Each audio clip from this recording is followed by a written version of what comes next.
Talk to us a little bit about those strategies. So let's say you got a junior that's, maybe 80-ish, high 70-ish, and they're really trying to get to, even par, better than even par. What are some of the different strategies that you teach your golfers to help them have that breakthrough? Sure. So really golf is about consistency Right. because I don't care if your shot goes 30 yards left or right. If it's going 30 yards left to right every single time, it's consistent. You can play it, you can make it work. So usually what I'll start with is I'll ask the person to describe their pre-shot routine. Gotcha. And if we're in this type of setting, a virtual setting, it's nice and easy to do. I don't have to be there to see it, but it should be something. The way that I describe it is this is something that you should be able to tell me straight off the top of your head if the fire alarm went off in the middle of the night. Gotcha.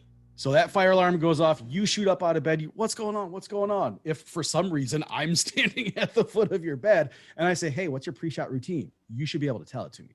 Right. It should be that ingrained, because if you don't have a consistent approach to every shot, how can you expect to have a consistent result?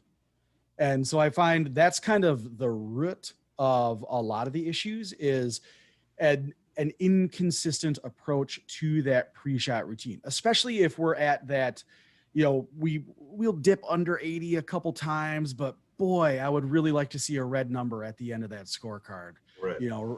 So that's where I'll start. And then from there, we kind of take it a step at a time, and we look for, where those weaknesses are in the mental game.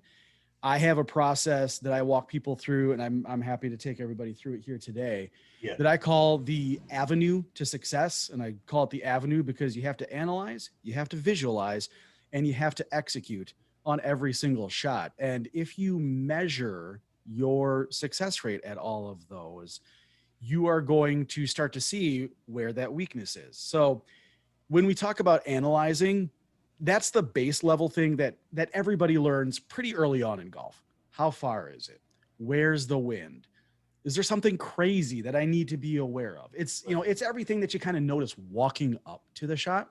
Mhm. Visualization at this level for juniors, they're probably doing it if they're really this skill level.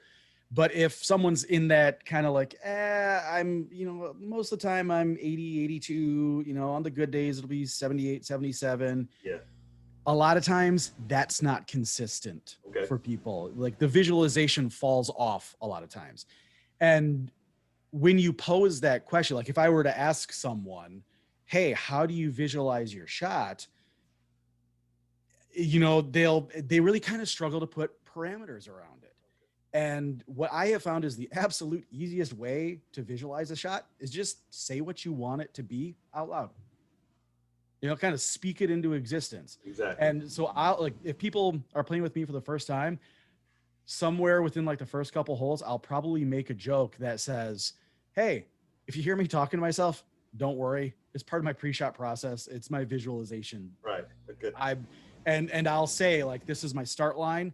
I want it to move right to left, and I want it to land at this hyper specific point and release to this area.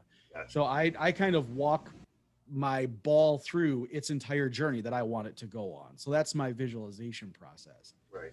For execution, it's easy to kind of think execution as like the quality